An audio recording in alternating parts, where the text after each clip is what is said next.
Alright, magandang umaga sa lahat ng mga Pilipino saan mang sulok ng mundo. Ito ang Kabirada Lance Channel at ako si Lance, ang inyong tagapagkomento sa channel na ito. Nako, isang mainit na balita at ito'y pinag-usapan ngayon sa social media. Mga mayor ng Sultan Kudarat ay nananawagan ng resignation kay Anton Lagdameo, ang sangdikit na kaibigan ng ating Pangulong Bongbong Marcos. Ayon pa kay Governor Dato Pax Ali is Mangunda Dato, pinagre-resign si SAP Anton Lagdameo dahil umano sa panghaharas ng mga mayor sa Sultan Kudarat at tinakot ito. Ito, pakinggan natin ang mga pinagsasabi nitong gobernador na ito ng Sultan Kudarat. The resignation of SAP Anton Lagdameo. I hope that he stops interfering in elections. Dahil sinabi ng Pangulo, magkakaroon ng honest and credible elections. I hope that SAP will stop. Nako. Sa palagay nyo ba, Gob, hindi ito, walang basbas dito ang presidente? Sa palagay nyo ba, walang basbas ang presidente? Nako. Hindi ang kikilos si Lagdameo kung walang pahintulot ng kung sino mang nandyan sa Malacanang. Di ba? Okay, tuloy Gob.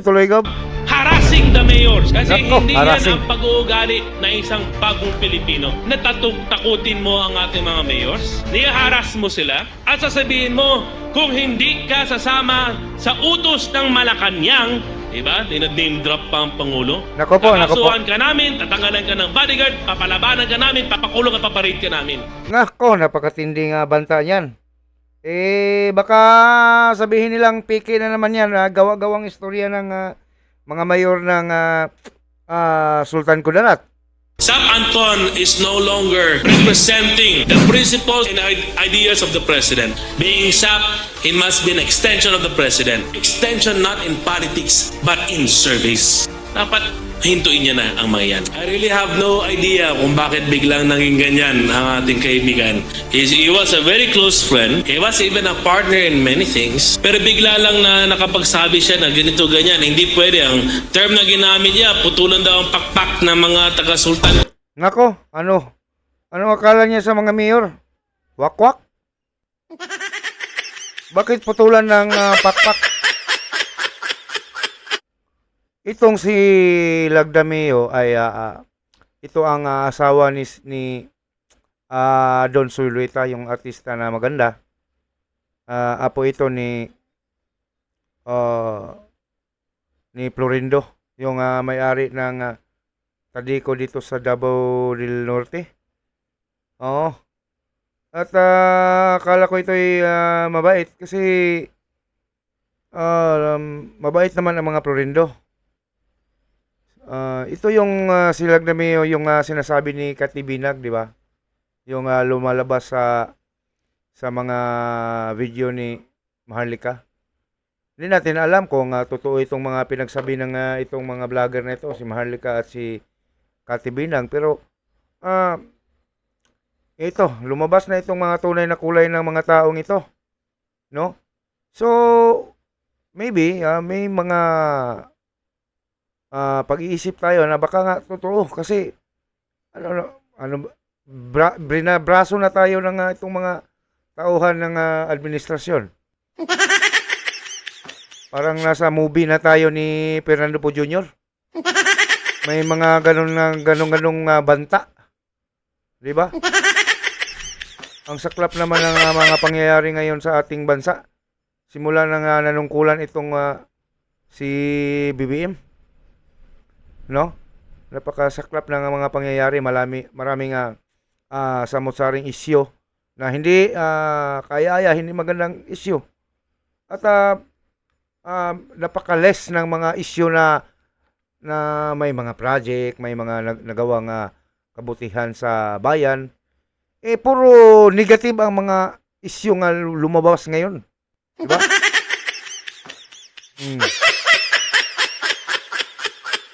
Diba sabi ni President Duterte noon, nasa video naman sa social media,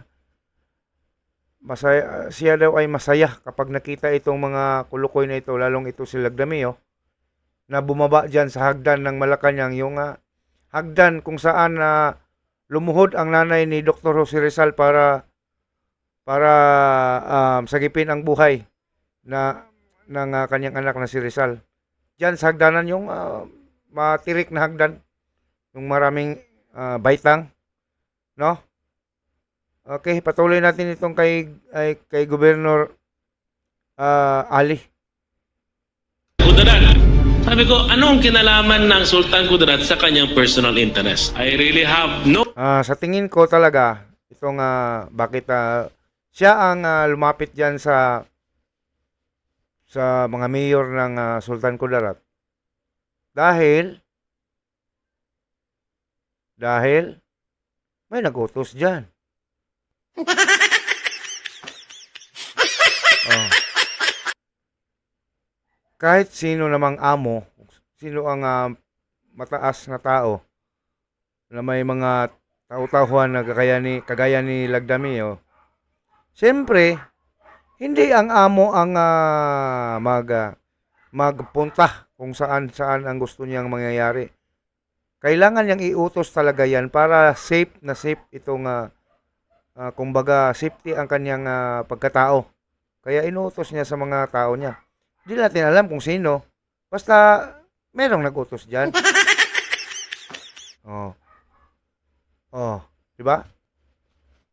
Hindi naman siguro kay Lagdamio pag-iisip lang 'yan. Kung hindi may nag-utos talaga. Ngayon pa talaga ng kasagsagan ng mainit na pagsalubong ng itong darating na 2025 eleksyon. Baka brasuhin tayo dyan na bubutol lahat sa mga linyada ng Bangag administration. No? Yun ba ang sinasabi, Gob? Baka hindi mo lang sinasabi lahat kung ano talaga ang eksaktong sinabi sa iyo kung bakit nagkaganon ang ugali ni Anton Lagdamio. Bakit sinabi niya na ipakulong at iipitin, bigyan ng ipa-aresto or i-raid?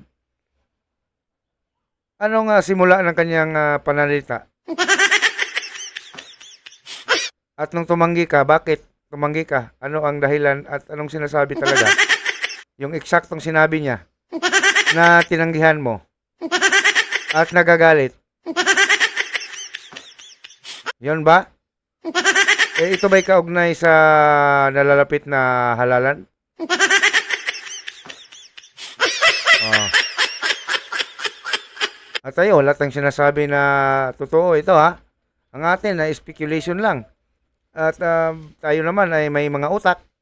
At naglalaro din sa utak natin ang mga ganyang pangyayari. Ito yung personal opinion ko lang. Oh. Opinion. Oh. Oh, hindi ako nagpasumangil, hindi ko sinasabing totoo. Baka makasuhan tayo eh. Kaya opinion. Pwedeng pumasok kasi opinion. Oh. Pwedeng pumasok sa issue or pumasok sa istorya kasi opinion. Conclusion, hindi ka pumasok. Hindi ka pwedeng pumasok kasi conclusion. Di ba, Gob? Sige. Ako'y nawawala tuloy ako sa topic eh. Okay. Tuloy. No idea whatsoever. Pero ang naging evident dahil sa kanyang pinanggagawa ay sinisira niya ang mga pamilya doon sa Maguindanao. Tinatakot niya ang mga mayors at hinaharas niya itong mga kapamilya. At sinasabi niya na kaya niyang patanggalin kung sino man ang gusto niyang tanggalin. Sabi namin sa kanya, what an oppressor he is. Unjust person. Hindi siya befitting na maging... Bakit nagalit siya? Bakit nagbanta? Anong gusto niya? Klaruhin mo, Gob, para tuloy-tuloy na, buwas-wasan na natin. Wag nang tipsing-tipsing, Gob. Ha? Wag kang tipsing-tipsing. Birahin mo na, total. Binira mo na. Di ba? Okay. Okay, tuloy, Gob, tuloy. SAP dahil he does not represent the principles of the president. When SAP speaks, he thinks na as if sila lang ang sumusuporta sa presidente. Hindi niya ba nakita ang pagmamahal ng Sultan Kudarat para sa ating minamahal na Pangulo ay talagang matibay at napakalakas? Is it as if na magsalita siya doon kagabi, sinasabi niya na ito ang partido ng presidente. E paano yung mga tao nandoon sa kanila? E paano yung mismo nakatulong sa ating Pangulo? Ay, nako, wala na yan. Huwag mo nang buy-buyin, huwag mo nang,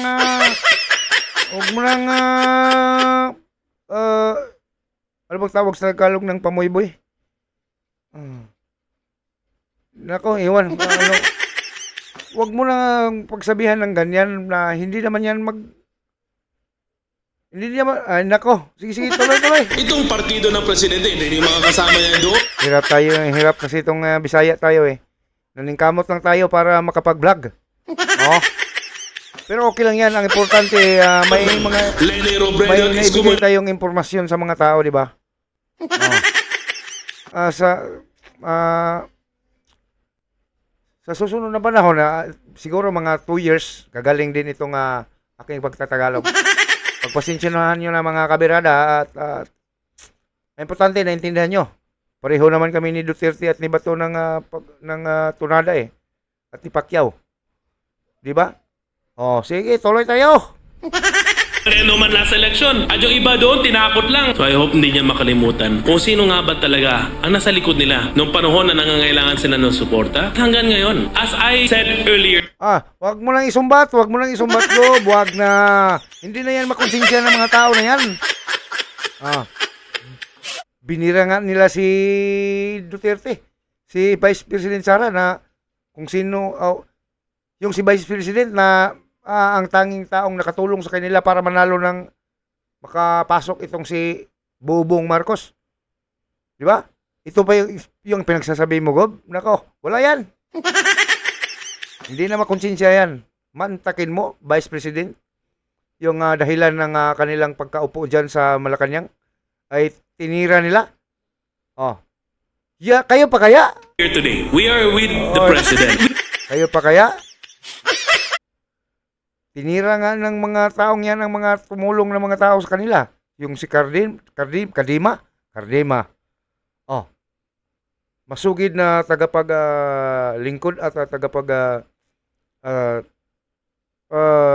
nagsiservisyo dyan kay Bongbong. Kasi ninong niya si Bongbong. Pero anong ginawa? Tinanggal. Kayo pa kaya? Naku, wag na kayong magsalita ng ganyan. Bulgar nyo na kung ano talaga ang pakay ni Anton Lagdameo. Kung bakit siya nagagalit dahil tinanggihan niyo ang kagustuhan niya. Sige. We are supportive of Bongbong Marcos. Sinusupport natin ang bagong Pilipinas. Ang hindi lang namin maintindihan, bakit si Anton? Bakit siya nandyan?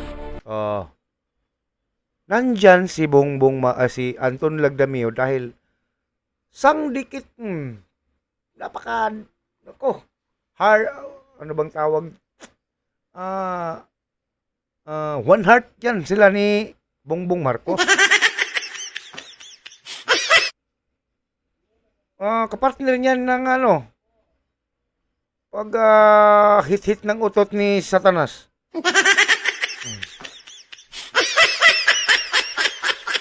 Magkasama siguro sila kung bakit nandyan yan. Best friend kasi. Sang dikit. Sang igit. Sama-sama tayong babangag muli. Joke lang ha? Joke lang yon. Maliit lang po ako na content creator. Maliit lang po ako na YouTuber. 2,000 lang po yung aking subscriber eh. Siguro naman hindi kayo mahihiya dyan kung pati ako patulan ninyo. Dito ako sa bukid ngayon. Kaya nga itong aking video, tingnan nyo, yung aking Yung ito. Hindi maliwanag kasi pobre, wala tayong pambili ng kamera. Lampara lang yung aking suga dito. Ilaw ko. Lampara lang po. Bakit yan sila magkasama at asang dikit? Puro yan sila mga mayayaman. Mayaman talaga itong si Lagdamio dito sa Davao. Mantakin mo. Nako. Kung pupunta lang kayo sa dito sa may Tagum, part ng Tagum City, yung buong Tadico, kanila yan. Napakalaking sagingan. Oh. Siguro itong mga apo man ito ni Florindo, Antonio Florindo. Sa palagay ko nga ito ang pinakamayaman dito sa region ng Davao City. Buong Davao. Sila ang pinakamayaman na pamilya dito. Ewan ko lang sa akin lang kasi makita naman natin napakalaki ang kanilang mga propiedad at napakasikat ng mga taong yan dito sa Davao region. Basta napakayaman talaga itong mga taong ito, itong mga Florindo. Oh. Apo ito ni Florindo. At dahil mayaman at mayaman din ng doon sa kanila itong si Bongbong Marcos, alam naman natin na sobrang yaman sino pa ang magigbarkada nito kung hindi sila lang. Oh. At maka-afford sila ng ganyan mga luho sa buhay, lalong-lalo na yung paggamit ng wag na lang. Yung ganon, yung utot ni Taning sininghot ng dalawang ito. Kaya ganon ang pangyayari, ganon ang mga pag-iisip ng itong mga taong ito. Ganon ang pag-iisip ng mga taong ito. Bakit ako nabubulol? Nako! Ako'y nahihiya na talagang magsalita dito kasi nabubulol ako eh. Buti siguro nga bibilisan ko na lang pagsasalita para walang sipyat.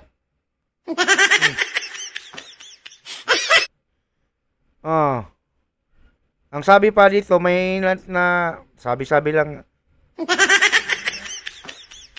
Ang nagutos daw ito kay Lagdamio, itong isang palaka nandyan sa Malacanang, isang kokak. Pero hindi natin alam din ng kokok. Yung kokok, alam nyo ba yung kokok? Yung langgam na maitim? Oh. Yun ang asawa ni Kokak. Si Kokok. Kokok. Kakak.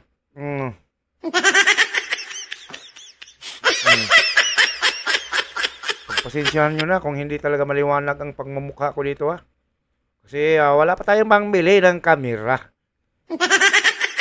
2,000 pa lang itong aking subscriber. Hindi pa ako nakasweldo. Oo. Kasi hindi pa talaga makuha dahil ang late.